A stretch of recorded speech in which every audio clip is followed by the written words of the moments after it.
with the highest ranked non-conference team ever coming to Charlottesville to play the basketball team. Do you think that the coaches are playing a little bit of espionage? You are Locked On Virginia, your daily podcast on the Virginia Cavaliers. Part of the Locked On Podcast Network, your team every day.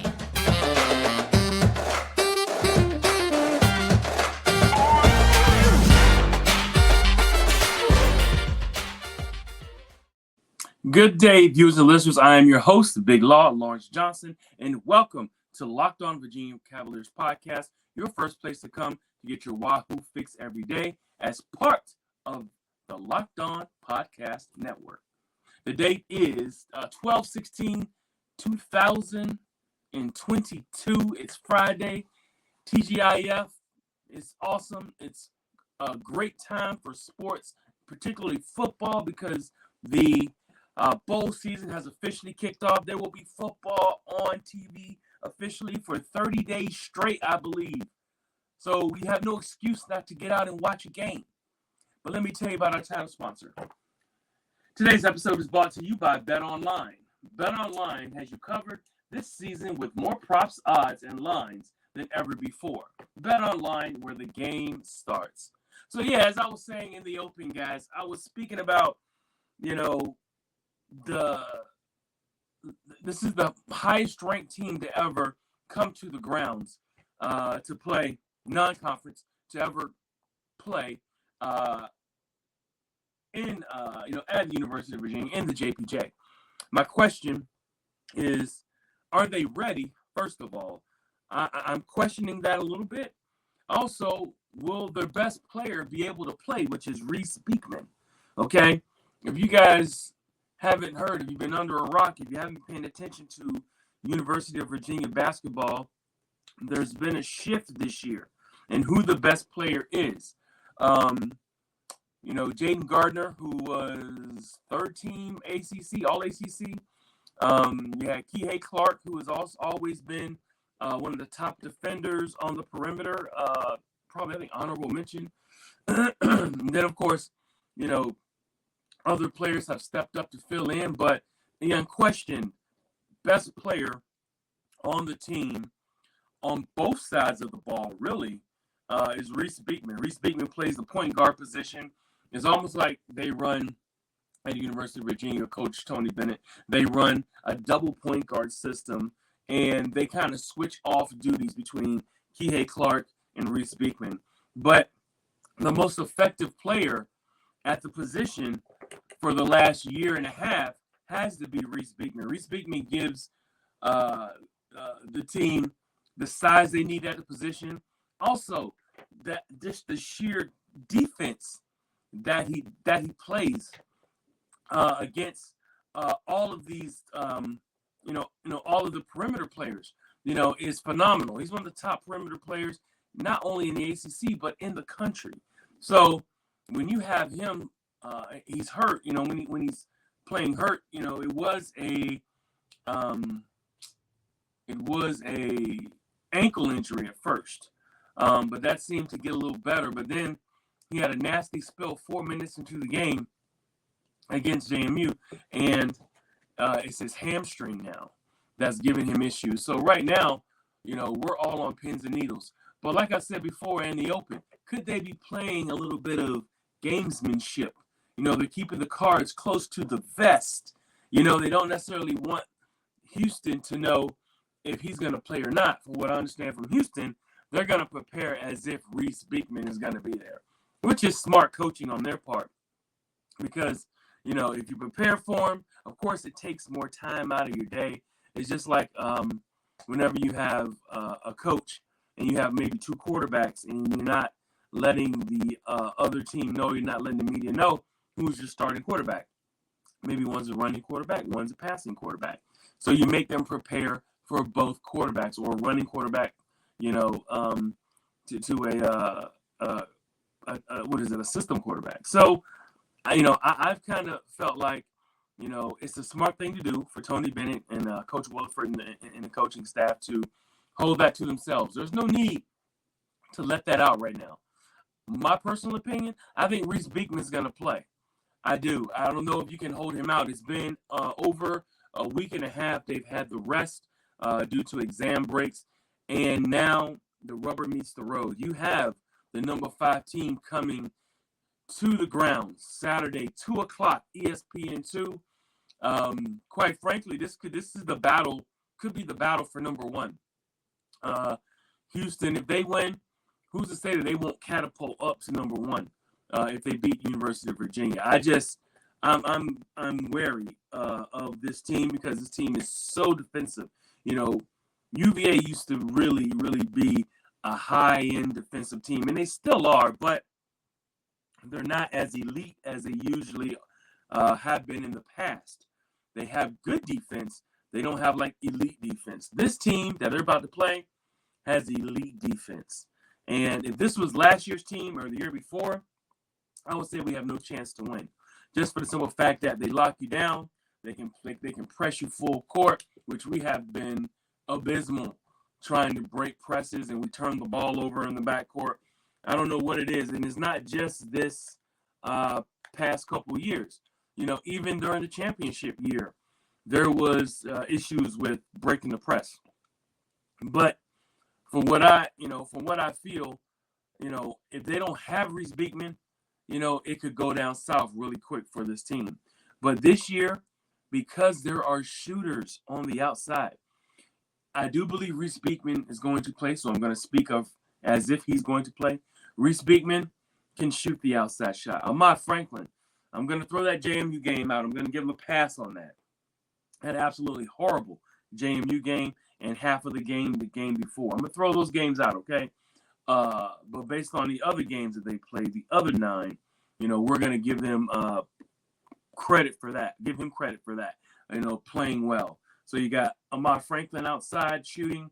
You got Bennett Vanderplas, who is, quite frankly, one of the most versatile big men I think Tony Bennett's ever had. If not the most versatile big man that Tony Bennett's ever had. Bennett Vanderplas can play on the block. He can pass out of a double team, which is, it may not seem like a big deal, but it's an absolutely huge deal when you have teams where you have to deal with teams teams that want to double team you in the post. He can get the ball out and get it to open shooters. And now that there's a decent amount of open shooters that can make shots on the team, it makes him that much dangerous. And then he plays the 4 and the 5. He can pop out, and spread the other defense out. And if you don't close out on him, aggressively, he can shoot right over you and shoot threes. So, his ball handling for his size for a big man is great, is excellent. His shooting for a big man is excellent. He can play on the block some. He's just a really versatile player, and he can also distribute the ball based off of his ball skills. So, Bennett Vanderplas, big plus for the team. Also, I talked about Kihei. Just the stalwart, the backbone of the team, the unquestioned general. I'll call him the general. The best player on the team, the leader from a athletic standpoint is Reece Beekman. But the unquestioned general of it all on the court is Kihei Clark, who actually has the ring. He can walk up to them guys and say, "Look, guys, I got the ring. Okay, just follow me, follow my lead," which, he is a great leader. Sometimes he makes some mistakes that I think can be avoided, but overall, the team needs him and for his experience. And then, you can't forget about players like, not speak about the freshmen not right now, but I'm talking about like a Papi Cafaro, Francisco Cafaro.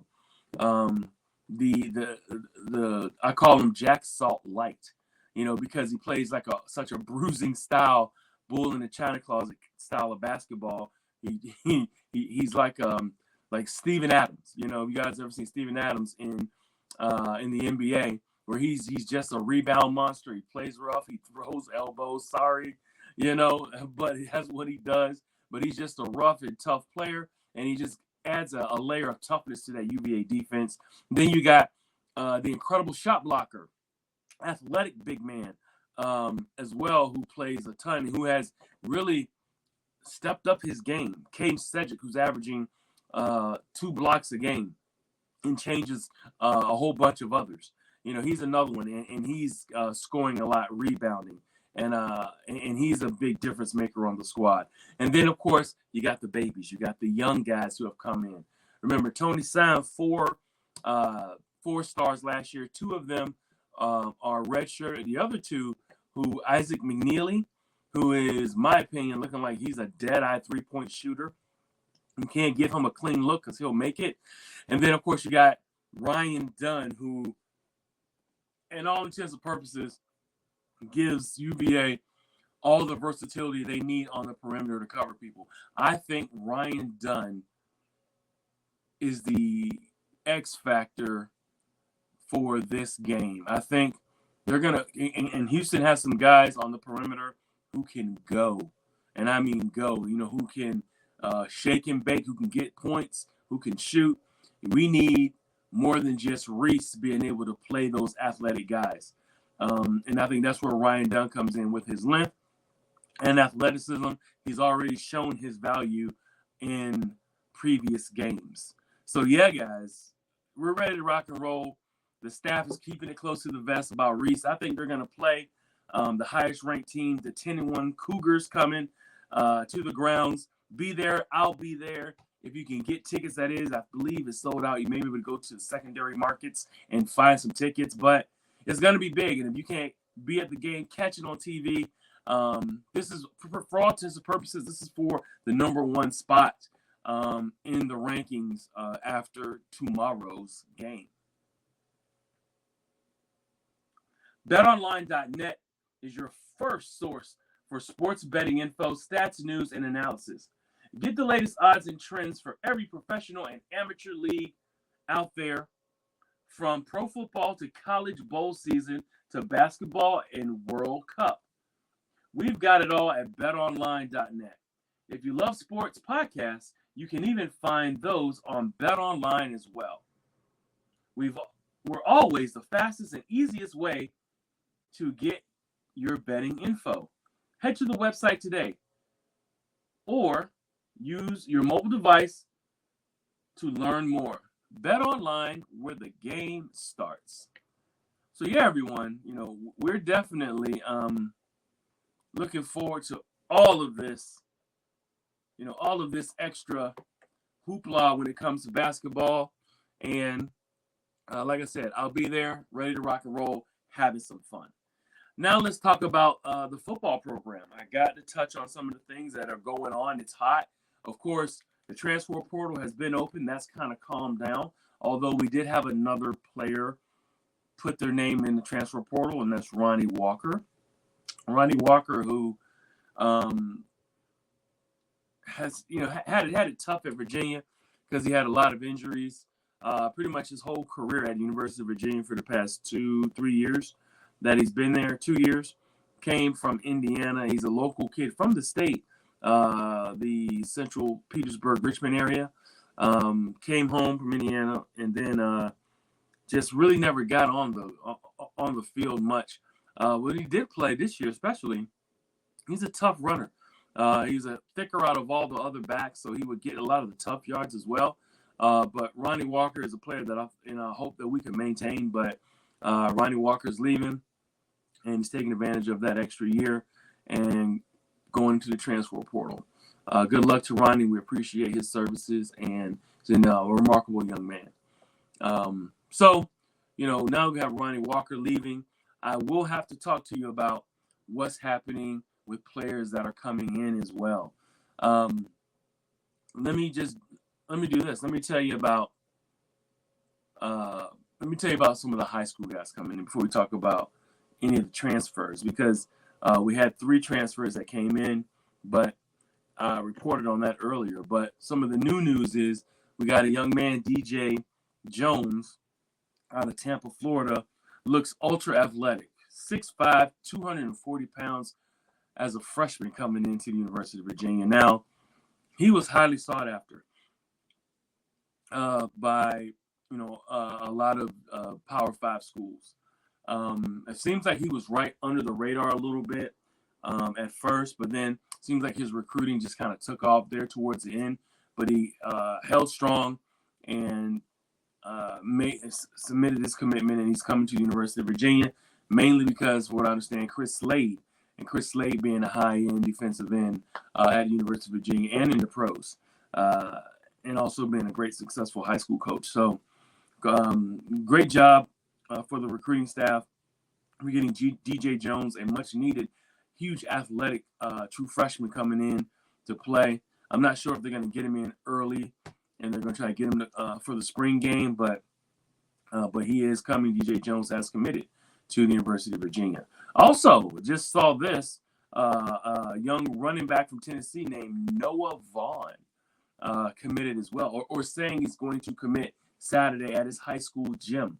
So we lose a running back and Running Walker, we gain a youngster, which is what we need. As these tenured players, graduate players leave, we need to refill, almost double time with youngsters coming in and filling some of those roles. And that's just going to push up, the Xavier Browns, of the team.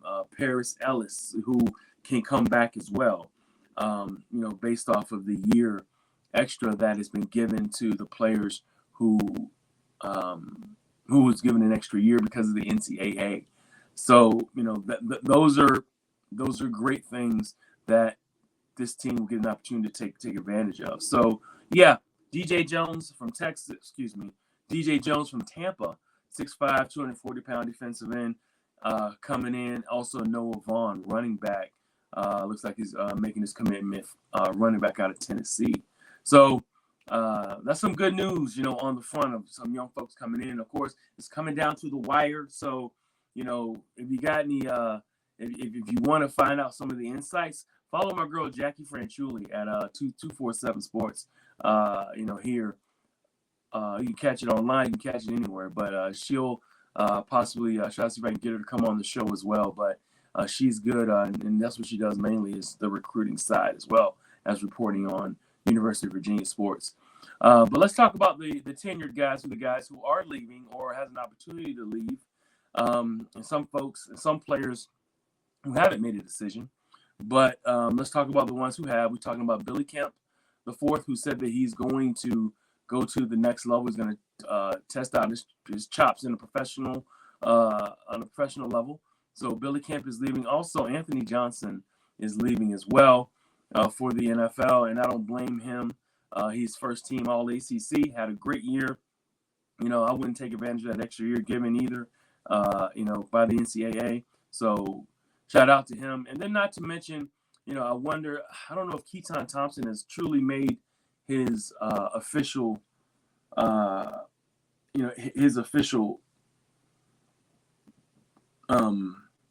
Keaton hasn't made his official announcement yet. But, I can tell you this. If Keaton wants to come back, of course they're going to have him. But I think Keaton could have left last year. He's that kind of a talent. 6'5", the guy has good speed, good hands. He's a huge body at wide receiver, and I look for him to get drafted and play on the next level almost immediately. But we still have guys who can come back. You have a Darius Bratton. You have a Jack Camper. You got Devontae Davis. You got a Chico Bennett. But we had one player so far has committed to come back and take advantage of the extra year granted by the NCAA, and that is my guy Cam Bam Butler, defensive end. He plays kind of the defensive end / bandit position for Coach Rosinski. 29 tackles, 4.5 tackles for losses, 3 sacks, 2 forced fumbles last year, wreaking havoc on that defensive line as well. Played opposite of Chico Bennett a lot, Chico has 7 sacks. I'm looking forward and hoping Chico Bennett will come back, and play. So we have those bookend defensive ends continuing to anchor that defense. I know we're still waiting on the word from Nick Jackson, who also has his name in the transfer portal. Not sure if he's gonna go or not, but he's, there's colleges all over him asking him to come there. But we'll see. He did say that he's gonna leave the door open, to return to the University of Virginia. But I think, he wants to test, the waters and see what's out there for him. I can't blame him. I'm selfishly hoping he comes back, and I'm hoping that he can, still be that impact player for us, the all ACC player, second team, at linebacker. You're hanging out with some of your friends and putting back a few drinks. A few becomes a few too many as the evening comes to an end, and prepare to start to head out, and you think of calling a ride. Nah, you live nearby. You can make it home. It's no big deal. What are the odds you'll get pulled over anyway?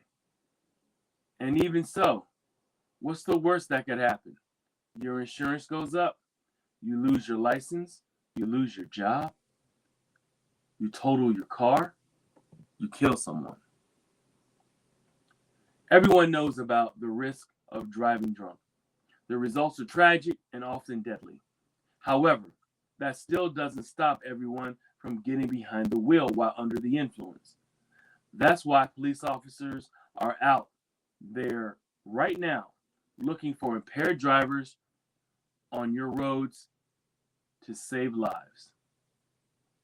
So if you think you're okay to drive after a few drinks, think again. Play it safe, plan ahead to get a ride. It only takes one mistake to change your life or someone else's forever. Drive sober or get pulled over. Such a huge statement, such a huge ad for this time of year, guys. Make sure you make the right decision. Thank you for making Locked On Virginia your first listen today. For your second listen, go to Locked On Sports Today for the games that matter the most to the biggest stories in sports. Go beyond the scoreboard and behind the scenes with local experts and insights only Locked On can provide. Locked On Sports Today, available on this app, YouTube, and wherever you get your podcasts. But as I was saying, the transfer portal, there are some more targets out there that they are targeting, that they're looking for. Think about it's a little different for Virginia. They kind of have to do the transfer portal as if, like, when they see the player has to come, and then they could they tend to offer him that way. They could put it out to him that they're interested in him, and then once he comes for a visit, then they can offer, and then they kind of do the transfer portal that way, for graduate transfers. But beyond that, we still have the youngsters coming in. We have to get the youngsters signed up, and the recruiting window is open. So let's go ahead and keep a track of all these players. Football's still alive right now, as far as there's all different things going on as far as bowl games. No excuse not to watch a bowl game. Go to a sports bar, sit in your lounge, wherever you watch your football, hang out with some friends. It's the holiday season. Catch a game, man. I love football. Football saved my life. I can tell you that. I don't know where I'd be without the sport of football, as a youth and as an adult today. But this is a great time of year, guys. So get out there.